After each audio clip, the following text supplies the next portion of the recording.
કેમ છો મિત્રો? તો પાછા આપણે આવી ગયા છે એક નવા વિડીયોના અંદર. તો તમારું આપણા નવા વિડીયો અંદર મિત્રો સ્વાગત છે. મિત્રો આપણા ઘરથી થોડેક જ કિલોમીટર દૂર ગઢસીસા આપણે આવી ગયા છે અને અહીંયા કંથામાં આપણે આવ્યા છે. મતલબ કંથાનું તો વાંચન સવારના ભાગમાં થાય છે, આપણા રાતે આવે છે, રાતે પ્રોગ્રામ છે, તો તે આપણે જોવા માટે આવ્યા છે અને તમે બ્લોગના અંદર કન્ટિન્યુ બનાવી રહેજો તો હું તમને બતાવું. આજે કદાચ મારા અકોર્ડિંગ 6થો દિવસ છે. તો મિત્રો આવો છે કાંઈક નજારો તમે જોઈ શકો છો. આ પાર્કિંગ એરિયા છે અને આપણે એન્ટ્રી પોઈન્ટ ઉપરથી હાલશું તો તમને હું સરસ સારું જો લોકેશન બતાવું, મતલબ નજારો બતાવું તમને. લોકેશન ઉપર તો આપણે આવી ગયા છે એક્ઝેક્ટલી. આ રહ્યું એન્ટ્રી પોઈન્ટ શ્રીમદ ભાગવત સપ્તાહ ઉષાબેન વિજયભાઈ વલ્લભભાઈ ઠક્કર પરિવાર. અને તમે જોઈ શકો છો આવો છે કાંઈક એન્ટ્રી ગેટ, ત્યાંથી જ આપણે અંદર હાલવાનું છે. તો હાલ હું તમને બતાવું. અંદર સારો એવો નજારો આપણે જોવા મળશે. તમે જોઈ શકો છો ઓમ ને અહીંયા લટકાવે છે, તમે જોઈ શકો છો. લોકો એને ટચ કરીને હાલે છે.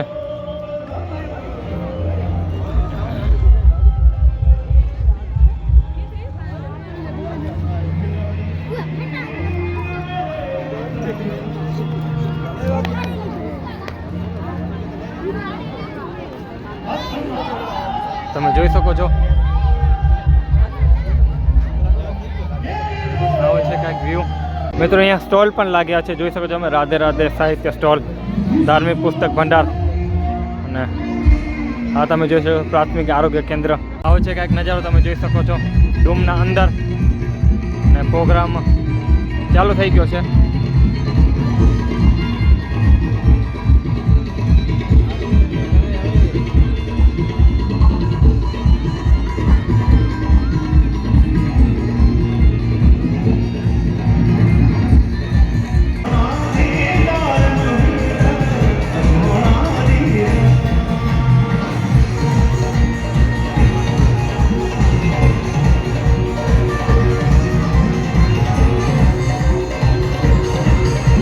આવો છે કાંઈક નજારો તમે જોઈ શકો છો.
બહાર હાલીએ અને બહારથી પણ હું તમને થોડો ઘણો નજારો બતાવું.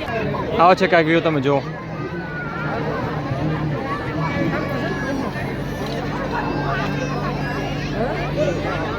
તો અહીંયા પાણીનો ફાળો પણ લગાવ્યો છે અને અંદર કચરો ઘણો બધો છે મિત્રો. આવો છે કાંઈક વ્યૂ. તો બસ આપણે હવે પ્રસાદી લઈ લઈએ. હા, જે બધા પોસ્ટ કર્યા તે મેં રીલના અંદર જોયા હતા. સ્ક્રોલ કરતા કરતા ત્યારે મેં આ બધું રીલના અંદર જોયું હતું. મિત્રો આજે છે શિવનાથ, તો આપણે શિવનાથ સાંભળવાનું છે. મિત્રો આપણે અહીંયા આપણા સબસ્ક્રાઈબર મળી ગયા છે, તમે જોઈ શકો છો. આ રહ્યા. તો મિત્રો તમે જોઈ શકો છો અહીંયા પણ આપણે આપણા ઘણા બધા સબસ્ક્રાઈબર મળી ગયા છે. તો મિત્રો થોડીક જ વારમાં પ્રોગ્રામ ચાલુ થવાનો છે અને તમે જોઈ શકો છો કે ઘણા બધા લોકો આવી ગયા છે અને તમે અહીંયાનો નજારો જોઈ શકો છો. આવો છે કાંઈક વ્યૂ.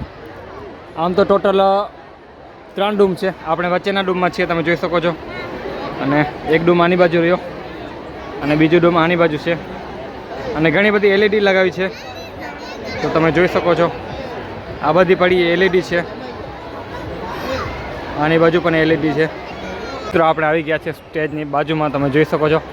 આવો છે કંઈક નજારો અને થોડીક જ વારમાં શિવનાથ ચાલુ થવાનું છે, તો તમે જોઈ શકો છો. આવો છે કંઈક નજારો અને અહીંયાથી હું તમને નજારો બતાવું આ બાજુનો. તો તમે જોઈ શકો છો, આવો છે કાંઈક વ્યૂ. ઘણા બધા સબસ્ક્રાઈબર મળી ગયા છે.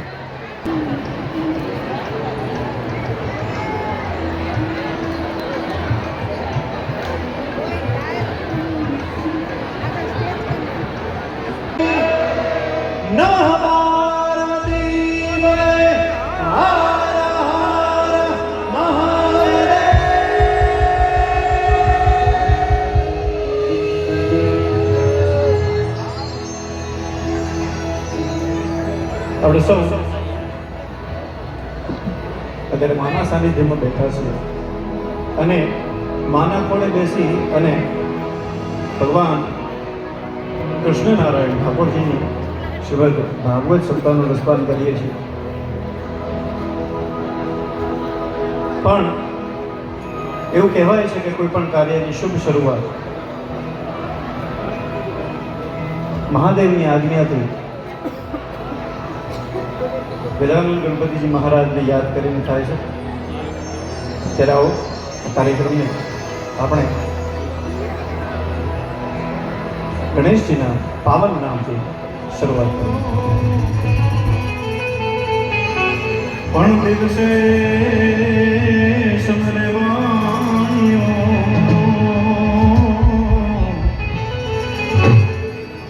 એ પણ દિવસે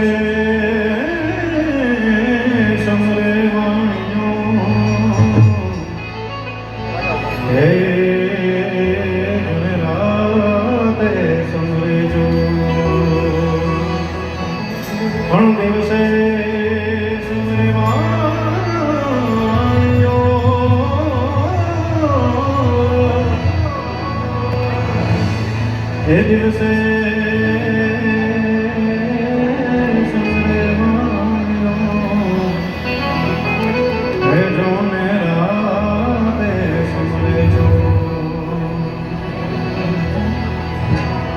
પરખમ પહેલા સમારી રે સ્વામી તમને એ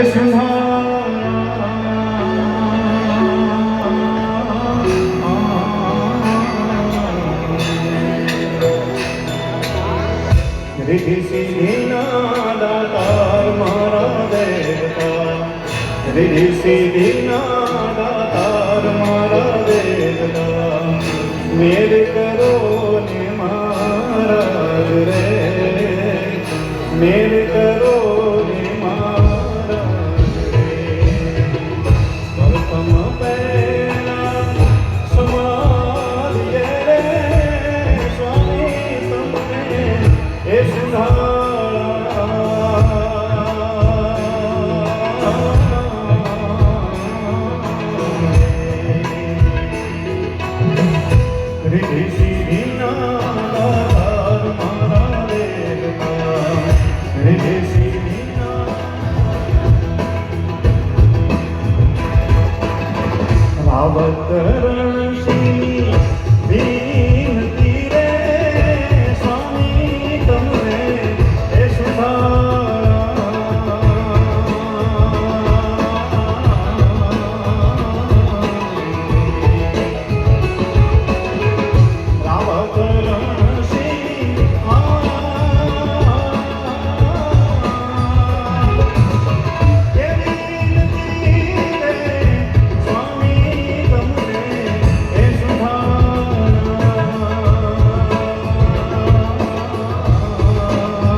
કે એવું સાંભળ્યું કે પેલા ભાઈ સ્મશાનની ઢીલી જમીન વાળી ન આવે અઘરું પડી જાય બરાબર. પણ સાહેબ જ્યાં આ સ્થૂળ શરીર એનો અંત થાય અને કારણ શરીરની શરૂઆત થાય અને ખરેખર માનવીનું જે ઓરિજિનલ સ્વરૂપ જે છે એ જ્યાંથી નીકળે એ છે સ્મશાન. અને ત્યાં મારો મહાદેવ બેઠો. તમારી પાસે ખૂબ બધા પૈસા હોય, તમે ખૂબ પૈસાદાર હોય તો તમારા ગળામાં સોનાના હાર હોય. અત્યારે તો સોનાનું નામ લેવાય એવી વાત નથી, પણ કદાચ બરાબર ગળામાં સોનાના હાર હોય, પ્લેટિનમના હાર, હીરાના હોય. મહાદેવના ગળામાં શું હોય બોલો તો ખરા. હા, તો એકાદું ટ્રાય મારો, એકાદું પડકું આમ રાખીને કેવું લાગે છે. ન થાય. ગરમ કપડાં પહેરીને ફરો છો, એક વખત કૈલાસમાં જઈને માનસરોવર પાસે જઈને ખાલી એક વખત સાદા કપડાં તો કાઢશો ખબર પડે કેમ. બરાબર, માટે કીધું છે કે વ્યાઘાંબરમ ભસ્માંબરમ જટા ઝૂટલી બાદ આસન જમાય બેઠે હે કૃપા સિંધુ હૈલા. એટલો જ મહાદેવ મારો ભોળો છે. મારા દાસ બાપુ એમ કે એક બીલી પત્રમ એક પુષ્પમ એક લોટા જલથી ધાર દયાલો વિચકે દેત હે ચંદ્ર મૌલી ફલ. આવો રામાયણની અંદર એક ખૂબ સુંદર મજાનો પ્રસંગ છે અને એ પ્રસંગમાં ગોસ્વામી તુલસીદાસે રુદ્રાષ્ટકમની રચના કરી.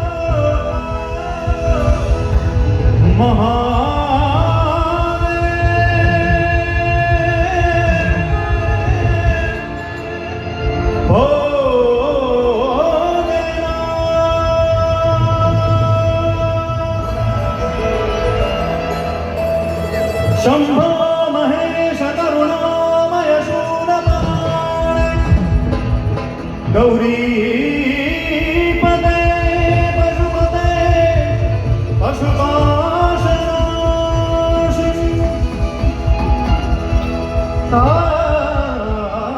કાશીપતે કરુણયા જગદે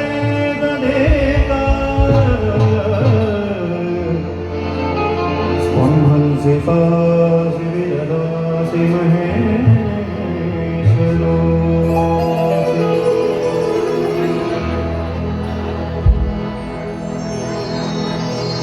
અથ શ્રી ગોસ્વામી તુલસીદાસ વિરચિત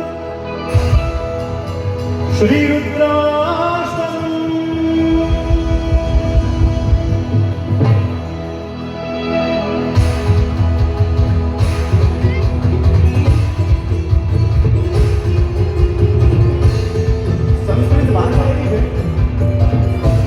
ઇંગ્લિશ જે સમજાય નહીં પણ મજા આવી માટે ના પડે મહાદેવ માટે તો ભારત.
ભાઈ